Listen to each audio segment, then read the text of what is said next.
We're going to put two guys in parallel, and we're going to show you how to do that. Here's a look inside the LVX6048. Here are the fuses for the AC input. These are two 20 amp fuses in parallel, so that's 40 amps, and 40 amps on phase 1, phase 2. That's why I'd rather have a 30 amp breaker coming in than blow these fuses. If your AC stops charging, or you stop charging from AC power, or it's undetected, those fuses are more than likely blown. And then you've got your switching relays, your transfer relays over there.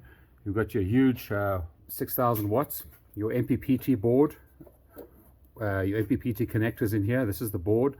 So if your MPPT stops working, this is the board that gets replaced. Here is the communication board to the front display panel. The front display panel over there. Most of you guys know how to wire one up, so I'm going to demonstrate how to wire two up. And here is my AC source. This is a temporary board that I put up for display over here.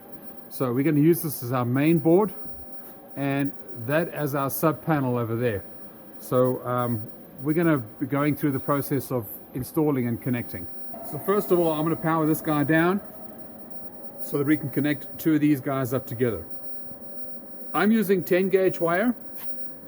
10 gauge wire is rated at 40 amps and 3 kilowatts per phase. That is just fine for 10 gauge wire. You can use 8 gauge wire there too, but I've got direct burial 10 gauge 10-3 wire, and I think that's just fantastic. Okay, so the first step is you want to shut off all the solar and you want to shut off the battery. Okay. Let the unit turn off. Then we open the cover. We open the cover with a screw on the side, at the bottom over there, another one over there, another one on the side. Okay. Be careful when pulling this down. You don't want to rip out this RJ45 plug on the top. Let's connect and remove. Next is we're going to have to take out that little piece, blank PC board over there, and change it out with the parallel kit, the same as we have over there. Loosen these two screws, that one and that one. If you are paralleling two of the LV6048s, the principle is exactly the same. You'll notice there's also L1, L2 neutral on the output, just the same as on the LVX with the L1, L2 and neutral. So the same process for wiring will be the same for two of these guys as two of these guys. However, the LV6548 has the parallel kits built in. Now that I got it out, I'm going to use my pliers, my little pincher pliers, not to pull the cable, but I'm going to squash the plastic little glue off these plugs. Just like that. I'm going to speak to MPP Solar. There's no reason to glue these things down at all. They're not really connected to anything. A bit stupid. Okay, we got this guy out.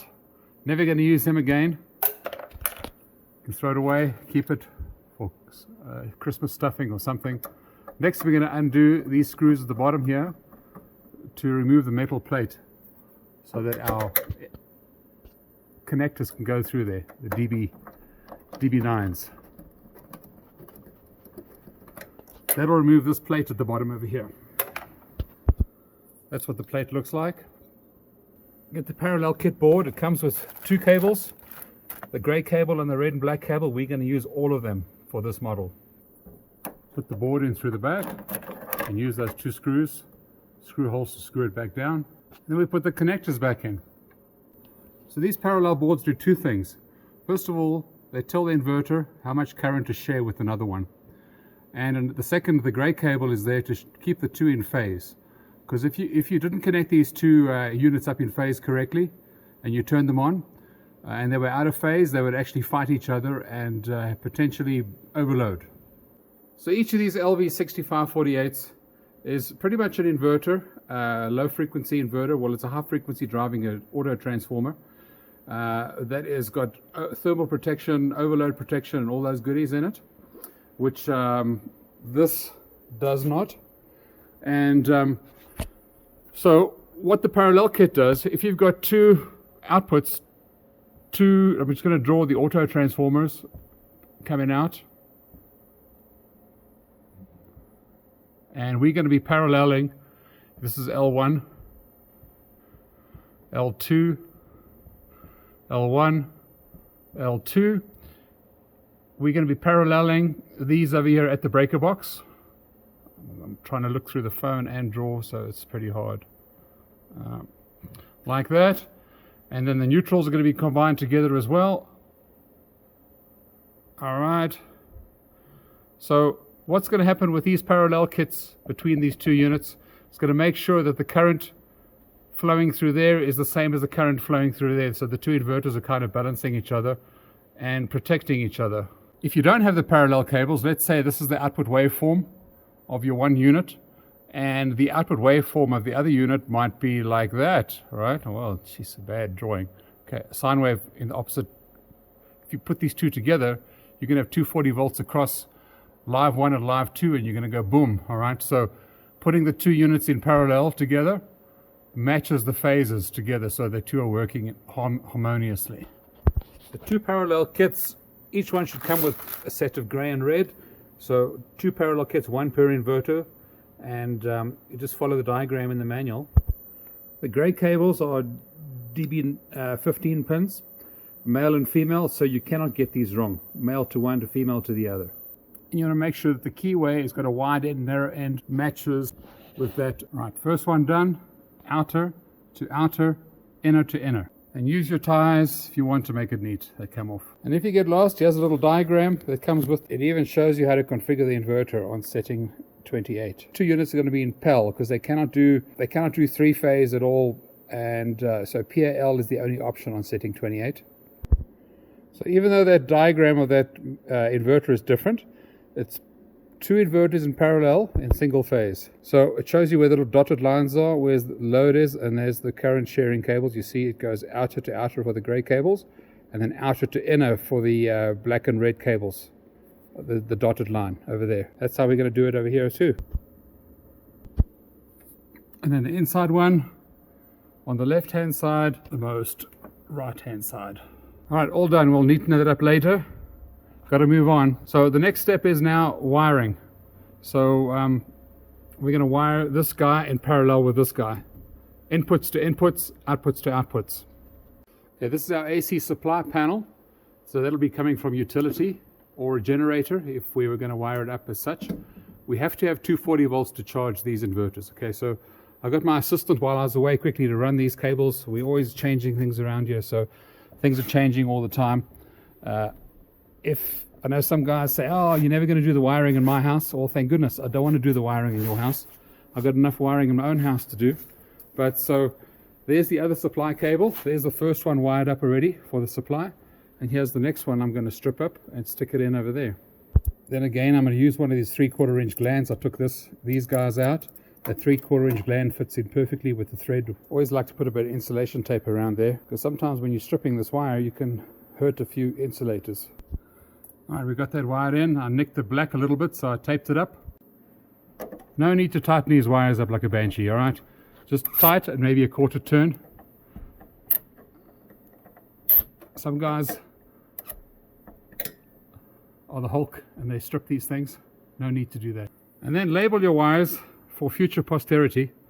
You never know when your kids are going to need to know what's going on if you didn't make it. AC out, AC in, AC out, AC in. So we got that all wired up. I've shortened the battery cables into that first breaker, second breaker. I've cut the plugs off for the solar wire. All we're going to do is wire up the solar wires next, then wire up the breaker panel, and we're done. So what we're going to do now at our load panel, well, this is our critical loads panel coming from the inverter.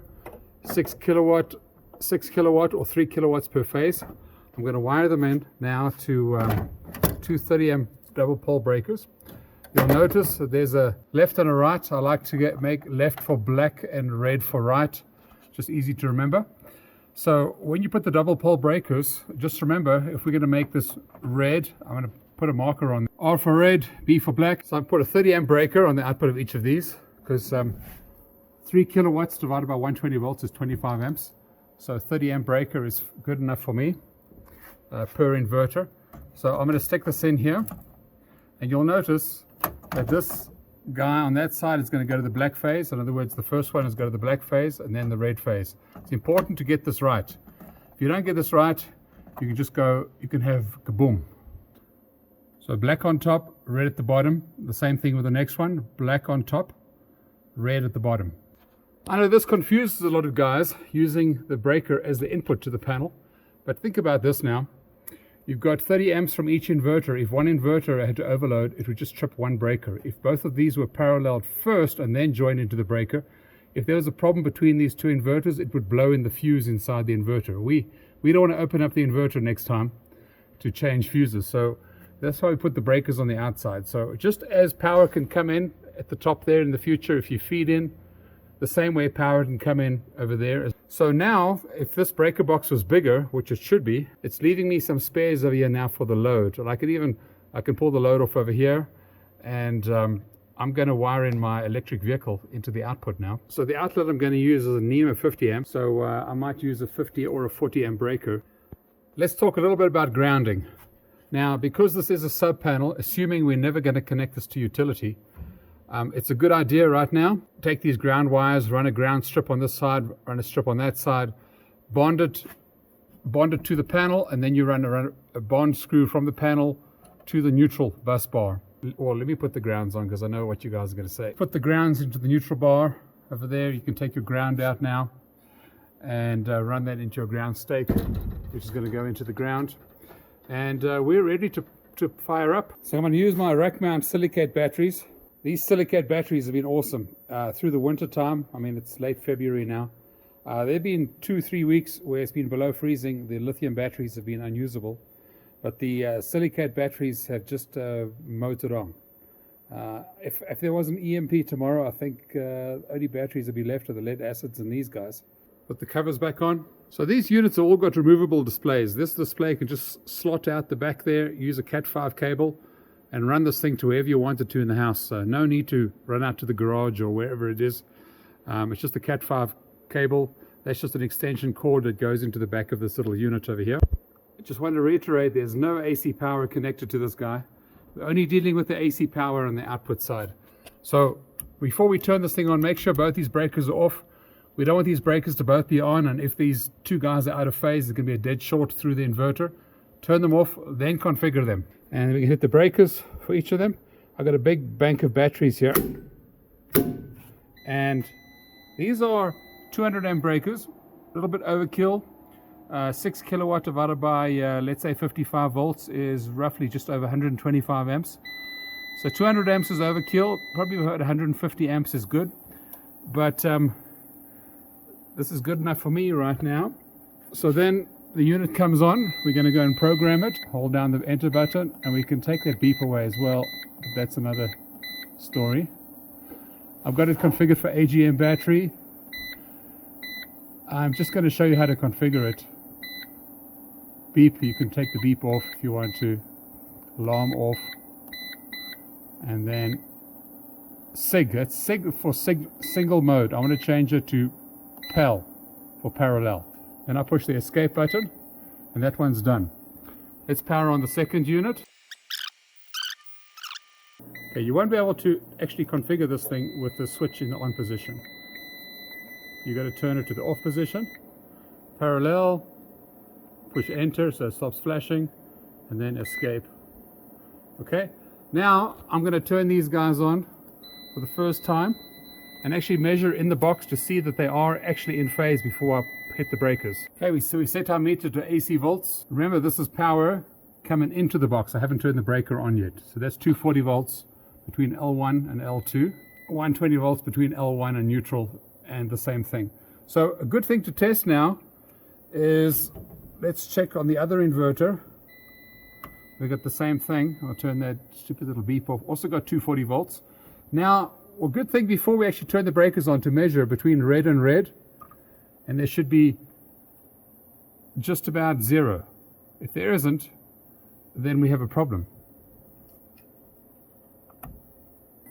Okay, luckily I tested. I got voltage there between red and red, which tells me something's wrong. Don't flip the breakers, all right? So I think in my configuring, in my haste, I might not have pushed the enter button over here on this particular one.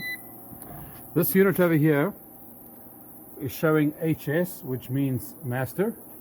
This guy was not showing slave. So these two guys are not speaking to each other in sync. Okay. SIG, you see there? Still on SIG. And for me to change that, I have to turn this power button off and then hit enter, PAL, and then push escape. So now it's showing that HS slave. There we go. All right, so now we should be ready to test again. Now I'm going to turn the unit back on. Now let's measure again.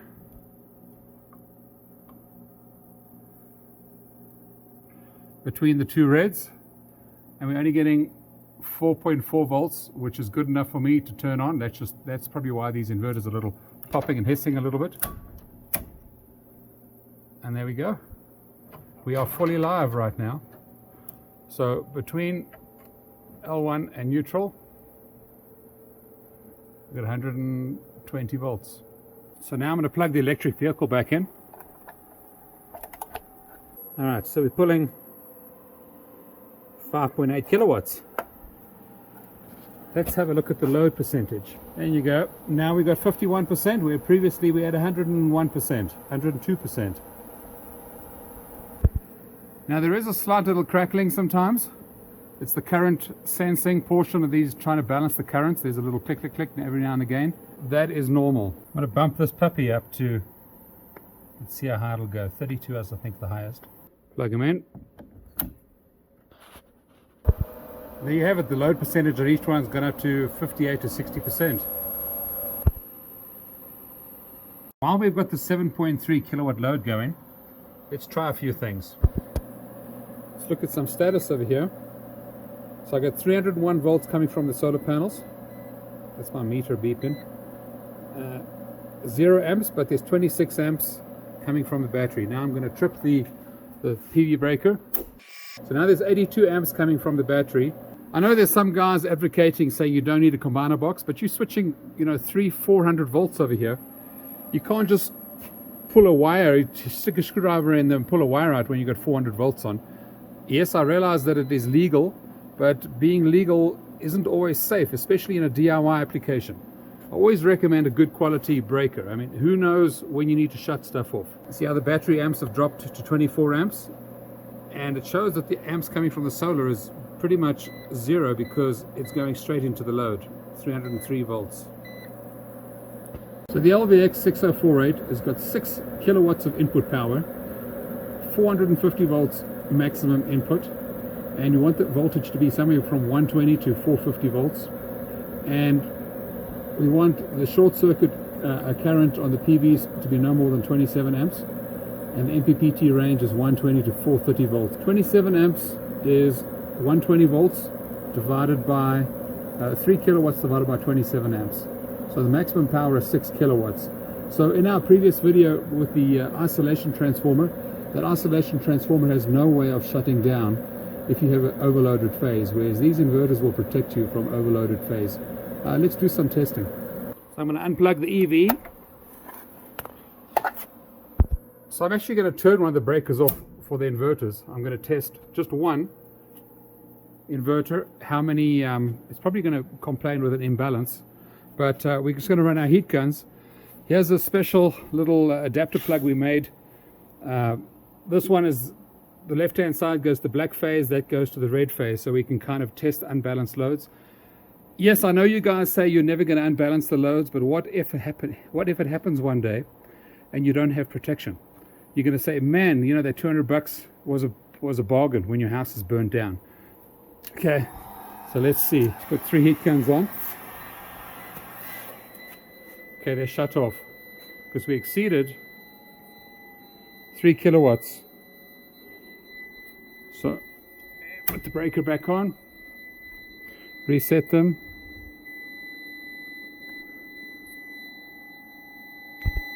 And actually the fault we're getting is fault 72. So to clear the fault, we're going to turn the solar off. Thank goodness we have a breaker again. And turn the power off to the units. We can set it to automatically restart on overload, but for the purposes of this exercise, we're not. The pencil method that I use is there to protect the lithium ion battery BMS. We're running on silicate batteries here, so not too much danger of destroying anything BMS wise. So while these heat guns are going, we can show you it shows load on one leg is 4% and the load on the other leg is 96%, because we're running about a 6 kilowatt load on these things unbalanced. And that's how easy it is to run 6 kilowatts of unbalanced load, 4 heat guns. So now I'm going to add the 5th heat gun, and we see that it says overload now. Okay. It will allow a twice overload for 5 seconds. So it'll allow you 200% for 5 seconds. So this is the unbalanced phase, remember? Unbalanced load. With a fully balanced load, you've got 12 kilowatts right here.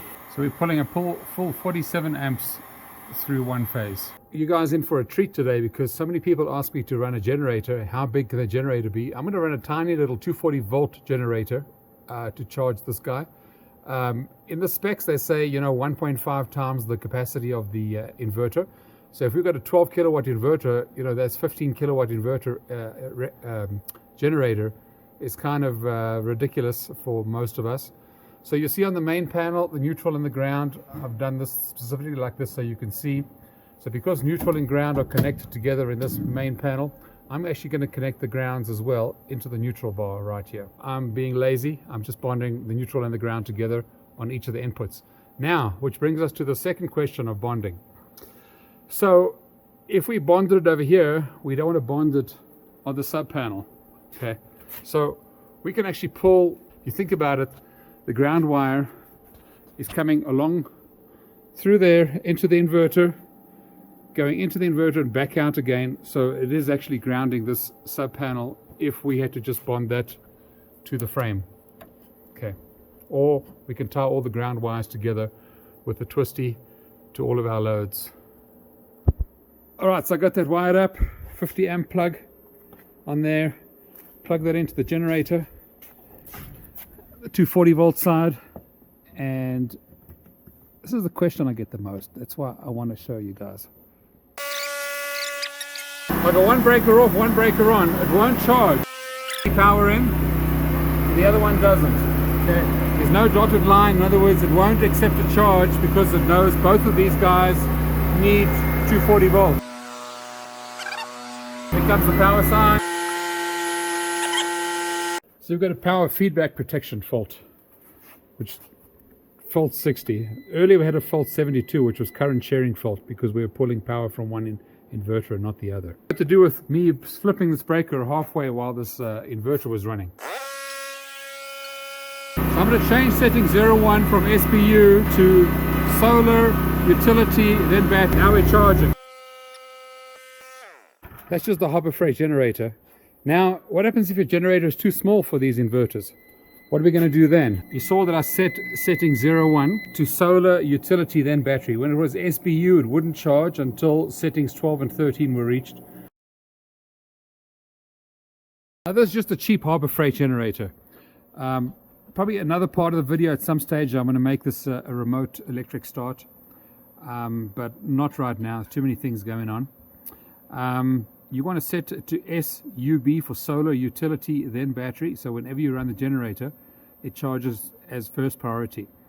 So things to do if your generator won't charge. You get fault code 16, fault code 60, all strange fault codes with generators. Sometimes you don't have the two phases that are balanced together. The black and red phase with respect to white are supposed to be 180 degrees apart. Sometimes they're 160 degrees apart. And the best way to do that is to put a load, like an external load on the generator, like a small heat gun or something, or a toaster or anything small, just to kind of put a load on to cut out the harmonics. That's the most helpful thing if the generator won't charge. If you see that flashing, there's that little icon on the screen. If it flashes, it means the frequency is not correct. You might be able to adjust the frequency on your generator with the frequency meter. It shows the frequency on the LVX model as well, so you should be able to adjust. And but yeah, that's pretty much generator charging in a nutshell. Little plug for your generator. I speak to many customers, they say when this thing clogs up, your generator fails shortly afterwards because they run so rich. Just put your generator in a safe place, and I'm just showing you this. Do what you like with the information, but that little spark arrestor, it can cause your generator to fail prematurely if it gets clogged up. In conclusion, these LVX can run a whole house, 12 kilowatts, quite comfortably. 450 volts solar input per unit at 6 kilowatts. The auto transformer is built in. It's got current sharing, it's got over temperature, it's got everything in that you would need without having to hack a 240 volt model inverter, pulling it apart, putting an auto transformer in, putting a whole lot of thermal protection on. Oh my goodness, it doesn't end. Yes, it's a little few bucks more, but you know, peace of mind. What do you pay for peace of mind? In a world where everybody wants to feel safe, apparently safe costs money these days. So get the right thing. So the question is, what if you ran these two guys in parallel without batteries and you put the power on? Well, that's exactly what's happening right here. We've got our solar on over there. Okay. The solar, it shows the solar panel icon is there. Our battery breakers are in the off position over here. And you can see the battery is empty over there, and it will not output any power. Okay, so you have to have a battery on.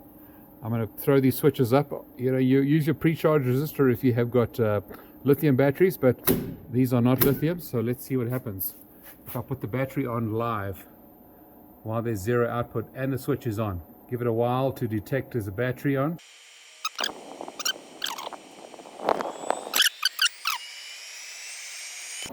So it looks like I have to turn them both off for a while and then both on. And now we've got output. So the question might be is, what happens if we cut the battery right now while these guys are in parallel? Let's do that. Let's cut both these breakers.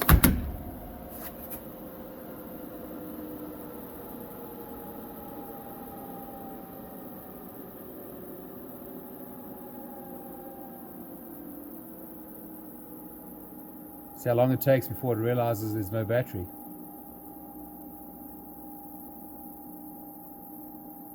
And those breakers are off.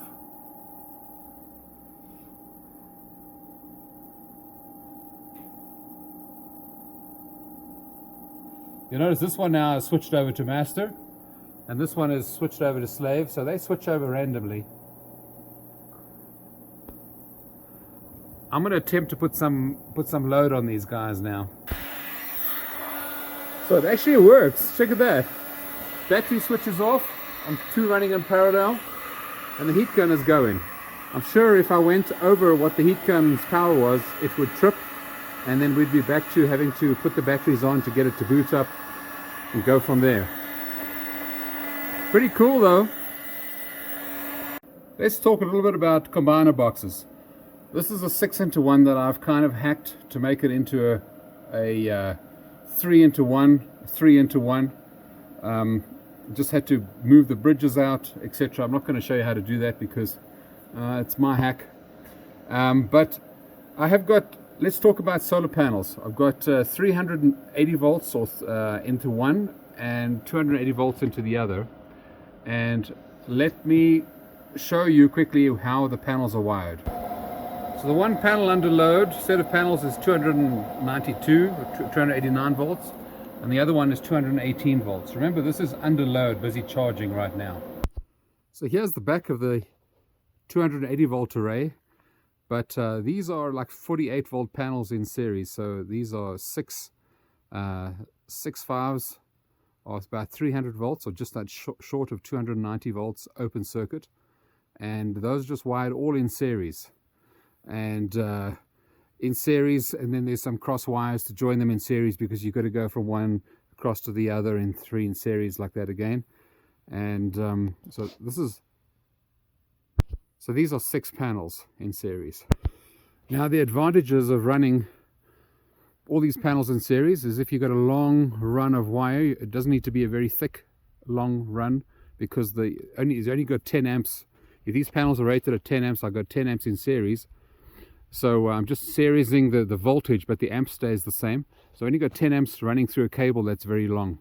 And according to Ohm's law, is according to your line loss, so I squared R. The negative of putting panels in series is that if a bird had to come and crap over here, or a tree shaded a portion of the panels, let's say I shaded out a third of this panel, it will reduce the output of the whole set of panels by a third. 2 panels essentially under one set of glass. All right, so that's a solar panel over there, that's 200 watts, and there's another 200 watts over there.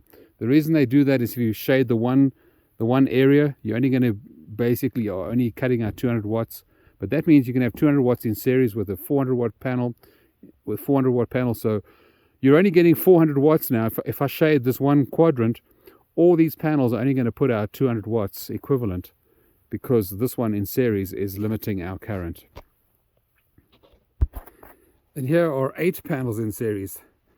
That is, you could probably go 9 in series if they're 50 volts each, 450 volts, but we like to be on the side of caution, because as the weather gets colder, the panel voltage increases.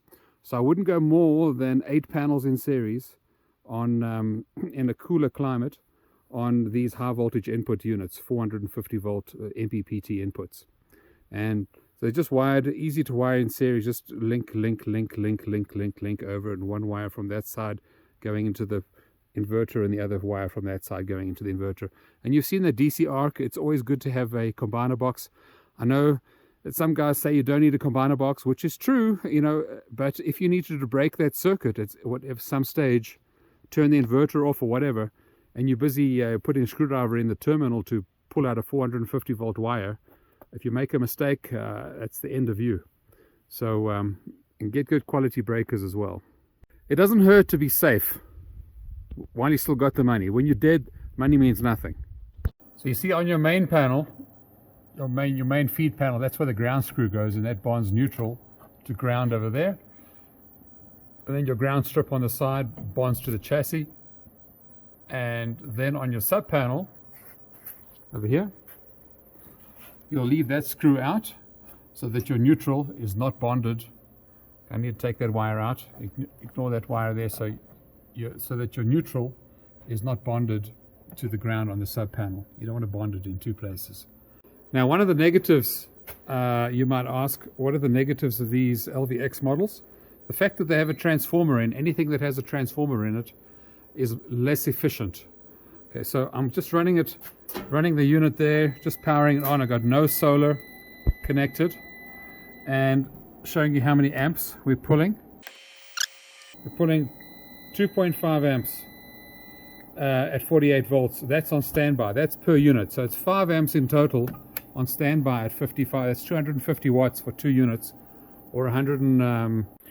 I have a few of you guys asking, is it possible to run lithium batteries on these guys? For sure. There's a BMS port right in there if you want to run communications. So to change to lithium, there's a couple of options. If you've got no communication, you can just go down to set the battery type.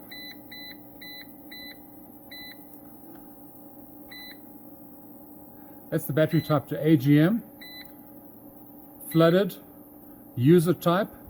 If you want to use lithium batteries that didn't have any communication, you could use that. Or you can go pylon tech, and there's a couple of other WECO or WECO, a couple of other protocols. Pylon tech is the usual one that works with the RS485 on most of these batteries. And there's a couple of other lithium type batteries. And then we go back to AGM. So without communication, we normally go to user type, USE, which is good enough for most and is the easiest. I'm going to escape from this. What's also cool with these guys is they can feed back to the grid, all right? But they're not UL compliant to feed back to the utility grid, but you can use them. For example, if you've got a, let me draw some drawings here for you. For example, some of you guys have got farmhouses and stalls where this could be, you know, half a mile away, your barn with your hay, another one, or the outhouse, or a guest house over there with the air conditioner. And you want to put solar on each of these guys, solar on the roofs over there, and solar over there, but you don't want to run batteries everywhere. you can put an LVX6048 in there, run 240 volts from the main house to there, and have all your batteries or the LVX6048 in there, or any inverter if you want to. And without batteries in these houses, when the sun shines, you can put it onto grid feedback, and so the grid feedback will actually feed to your main house and offset the usage on the main house and also on your air conditioner or whatever it is in your Airbnb. And then during the day, during the night, you'd run batteries from the main house over there. But during the day, when you need the air conditioner would be using and powering that house, plus also feeding back to the main house with where all your batteries are. And you can use another unit over there to charge all your batteries. So you can kind of have a distributed type of solar system without batteries in these remote areas, and just 240 volt wires, cables going to these different guys. So during at night time, they'll be feeding in that way, and then during the night time, or the daytime rather, I keep getting my days and nights mixed around, they can be feeding back to the main house and offsetting a load over here. So you can kind of have an organizational network of solar if you wanted to.